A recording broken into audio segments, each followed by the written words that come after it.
നമസ്കാരം ട്രേഡേഴ്സ്, എല്ലാ ദിവസവും രാവിലെ 7:00ക്കുള്ള പ്രീ മാർക്കറ്റ് റിപ്പോർട്ടിലേക്ക് സ്വാഗതം. ആദ്യമായിട്ട് എല്ലാവർക്കും ഒരു ശുഭദിനം നേരുന്നു. ഇന്ന് ചൊവ്വാഴ്ച ദിവസം ഫിനാൻഷ്യൽ നിഫ്റ്റിയുടെ എക്സ്പയറിയാണ്.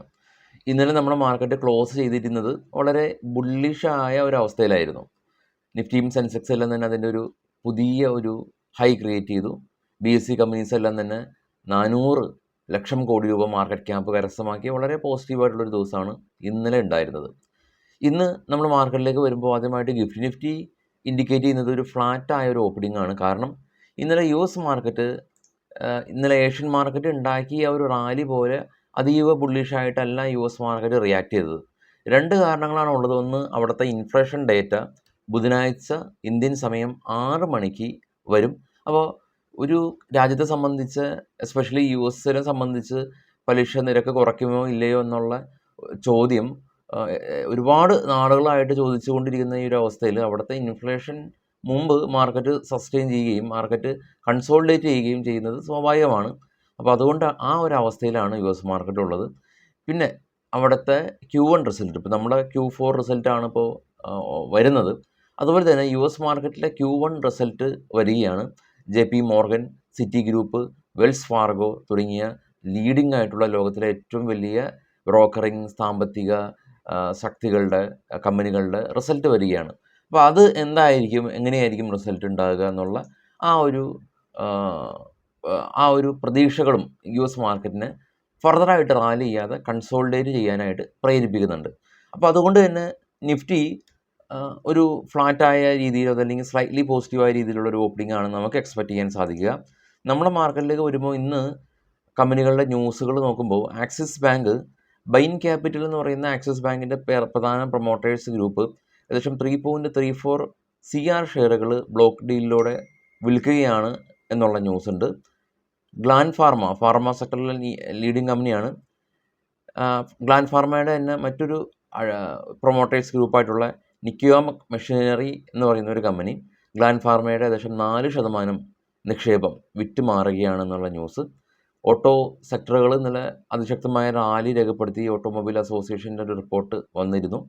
ടാറ്റ മോട്ടോഴ്സിനെ സംബന്ധിച്ചും അവരുടെ GLR ഗ്ലോബലി 20% സെയിൽസിൽ ഗ്രോത്ത് കിട്ടിയ ന്യൂസ് ഉണ്ട്. ജനറൽ ഇൻഷുറൻസ് ഇൻഡസ്ട്രി മാർച്ചിൽ 10% പ്രീമിയം ഉയർന്നിട്ടുണ്ട്. ICICI ലോംബാർഡ് മാർച്ച് 18% പ്രീമിയം ഉയർന്നിട്ടുണ്ട്. NLC India cement production 4% year on year ആയിട്ട് കമ്പയർ ചെയ്യുമ്പോൾ കമ്പനി മികച്ച ഒരു ഡിസ്പാച്ച്മെൻറ്റ് കമ്പനി രേഖപ്പെടുത്തിയിട്ടുണ്ട്. സുല വൈൻയാർഡ് കമ്പനി മാർച്ച് ക്വാർട്ടറിൽ 10% ഇയർ ഓൺ ഇയർ അവരുടെ റവന്യൂ ഗ്രോത്ത് കമ്പനിക്ക് കിട്ടിയിട്ടുള്ളത്. ദിലീപ് ബിൽഡ്കോൺ കമ്പനിക്ക് 1000 കോടി രൂപക്ക് നാഷണൽ ഹൈവേ അതോറിറ്റിയുടെ ഭാഗത്തു നിന്ന് ഒരു ഓർഡർ കിട്ടി. ആനന്ദ് രതി വെൽത്ത് കമ്പനി അവർ ഷെയർ ബൈബാക്ക് പ്രഖ്യാപിച്ചിരിക്കുകയാണ്. ഏപ്രിൽ 12 ഇവരുടെ ഡേറ്റ് ഉള്ളത്. HJ ഇൻഫ്ര കമ്പനി 868 കോടി രൂപയുടെ ഒരു ഓർഡർ നാഷണൽ ഹൈവേ അതോറിറ്റിയുടെ ഭാഗത്ത് നിന്ന് കമ്പനിക്ക് ലഭിച്ചതായിട്ട് കമ്പനി അറിയിച്ചു. ഇനി കുപ്പിഡ് കമ്പനി Q4 റിസൾട്ട് വന്നു. 8 കോടി രൂപയിൽ നിന്ന് 23 കോടി രൂപയിലേക്ക് ആദായം ഉയർത്തിയിട്ടുണ്ട്. ഇവരുടെ സ്റ്റോക്ക് സ്പ്ലിറ്റ് നടന്നെങ്കിൽ കൂടിയും ബോണസ് ഷെയറിൻ്റെ സ്റ്റോക്കുകൾ നമ്മളെ ഡിമാറ്റിലേക്ക് വന്നിട്ടില്ല, വെയിറ്റ് ചെയ്യുക, വരും. KSP കമ്പനി Q4 റിസൾട്ടും സ്റ്റോക്ക് സ്പ്ലിറ്റും ഏപ്രിൽ 26 കമ്പനി പ്രഖ്യാപിക്കും. ഷാരദ മോട്ടോഴ്സ് കമ്പനി ഷെയർ ബൈബാക്ക് പ്രഖ്യാപിച്ചിട്ടുണ്ട്. ഏപ്രിൽ 18 ഡേറ്റ് ഉള്ളത്. IRB ഇൻഫ്ര കമ്പനി ഇവരുടെ ടോൾ കളക്ഷൻ 11% വർധനവ് കമ്പനി കിട്ടിയെന്ന് കമ്പനി പറയുന്നുണ്ട്. ഗ്ലോബൽ മാർക്കറ്റിലേക്ക് വരുമ്പോൾ ഏറ്റവും താഴെ കാണാം നാസ്ഡാക്ക് ഫ്ലാറ്റായിരുന്നു, ഡോ ഫ്ലാറ്റായിരുന്നു. അതിന് മുകളിലുള്ള യൂറോപ്യൻ മാർക്കറ്റ് എന്ന പോസിറ്റീവായിരുന്നു. ഏറ്റവും ടോപ്പിൽ കാണുന്ന ഏഷ്യൻ മാർക്കറ്റൊക്കെ പോസിറ്റീവാണ്. ഗോൾഡിൻ്റെ റേറ്റ് കാണുന്നുണ്ട്. കൂടാതെ തന്നെ ബിറ്റ്കോയിൻ 70,000 ക്രോസ് ചെയ്ത് നിൽക്കുന്നുണ്ട്. US മാർക്കറ്റിൽ ലിസ്റ്റ് ചെയ്ത ഇന്ത്യൻ കമ്പനികളിൽ HDFC ബാങ്കിന് പ്രശ്നമൊന്നുമില്ല. ഇന്ന് ഫിൻനിഫ്റ്റിയുടെ എക്സ്പയറിയാണ്. ഫിൻനിഫ്റ്റിയുടെ എക്സ്പയറിയിൽ നമ്മൾ പ്രധാനമായിട്ടും ശ്രദ്ധിക്കേണ്ടത് HDFC ബാങ്ക് ADRൽ ഇടിഞ്ഞോ ഇല്ലയോ എന്നുള്ളതാണ്.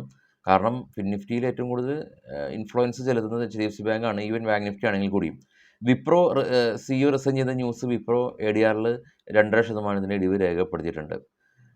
ഇനി ഓപ്പൺ ഇൻട്രസ്റ്റ് നോക്കുമ്പോൾ FinNifty 21,600 spot, 22,000 major resistance, 21,200 major support zone, PCR 1 എന്ന നിലയിലാണ് ഉള്ളത്. അപ്പോൾ നമ്മുടെ മാർക്കറ്റിലേക്ക് വരുമ്പോൾ ഇപ്പോൾ ഇന്ത്യൻ മാർക്കറ്റിനെ മുന്നോട്ട് കൊണ്ടുപോകാനായിട്ട് ഏറ്റവും കൂടുതൽ ഇൻഫ്ലുവൻസ് ചെയ്യുന്നത് ഏഷ്യൻ മാർക്കറ്റല്ല, ഡോയാണ്, US മാർക്കറ്റാണ്. US മാർക്കറ്റിൽ ഇത്തരത്തിൽ വലിയൊരു ഇൻഫ്ലേഷൻ ഡേറ്റ വരുന്ന ഒരു കാര്യം മേ ബി ഇന്ത്യൻ മാർക്കറ്റിലും ഒരു കൺസോൾട്ടേഷൻ ട്രെൻഡ്സ് ആകാനുള്ള സാധ്യതകളുണ്ട്. എനിവേ കുറച്ചുകൂടി കോഷ്യസ് ആകുക. Thank you all.